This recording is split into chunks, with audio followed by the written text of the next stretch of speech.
Let me open this up to my guests who joined me this evening on Viewpoint. Neha Joshi of the BJP, Dolly Sharma of the Congress Party, Mr. Javed Ansari, who's a senior journalist, and also joining me is Tushar Gupta, who's the editor of Swaraj magazine.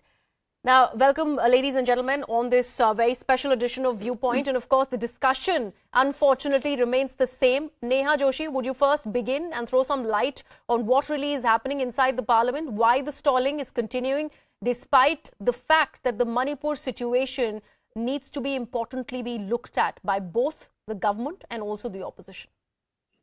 Thank you, Kriva, for having me, and good evening to everyone. See, first of all, the Prime Minister has himself made a statement on Manipur. The opposition parties demanded that the Parliament suspends all business pending a debate on Manipur. The government has conceded. The government has said, let's have a debate. The minister in charge for internal security is the Home Minister. He has stood in Parliament today and in no unequivocal terms has said that let's have an open debate. Now the opposition wants that the PM makes a statement in both the houses. So this all or nothing attitude, Griha, this is not how a democracy functions. There are specific functions that specific people have to carry out. And the Home Minister in this case is authorized. In fact, he is the one who has spent 4 days in Manipur. He is the one who knows the situation there. He's in a position to brief the country and the parliamentarians on this. I don't understand why does the opposition not want a debate now. They wanted a debate and today they've created a ruckus for nothing. So it makes me wonder that do they want the parliament to function? Are they what is it that they really want? Okay, Dolly Sharma, would you like to respond to that, considering what the government is saying, that they are open for a debate? It's the opposition that's stalling the proceedings. It's a back and forth that's continuing. Whose word should we believe in? What does the Congress really have to say about these allegations?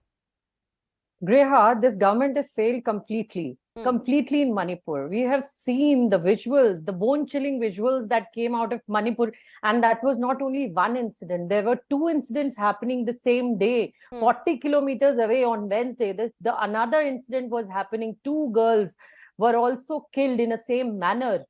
And we have seen many other incidents happening in Manipur. More than 5,000 houses, are burnt. 60,000 people living out of their houses in camps. More than 150 people are no more. They're killed, and 300 people are in a bad situation, bad state. And they are saying so many things about Manipur.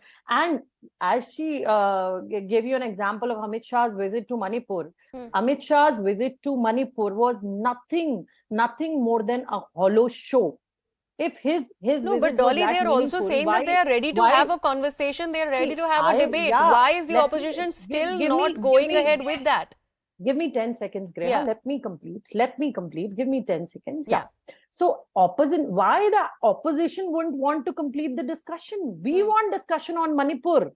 Manipur is a no normal situation. We want discussion on Manipur. We are saying let's discuss as per rule number 267, wherein you have to discuss everything on Manipur.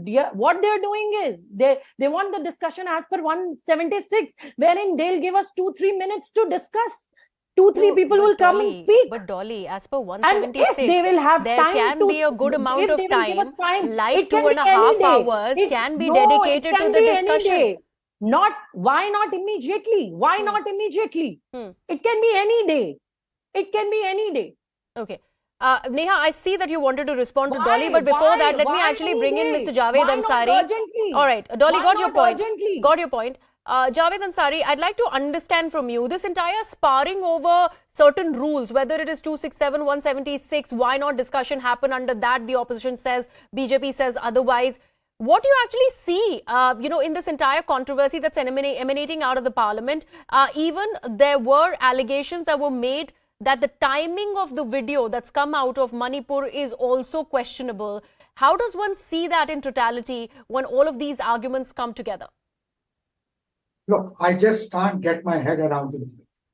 I mean, they are blaming the timing, the video for having come out. They are not concerned about the bestiality that occurred in Manipur. Yes. They are not concerned about what poor men, women, old men, children have to face. They are not concerned about what is happening, how a bordering state, a sensitive state, is up in flames, is literally at war at itself.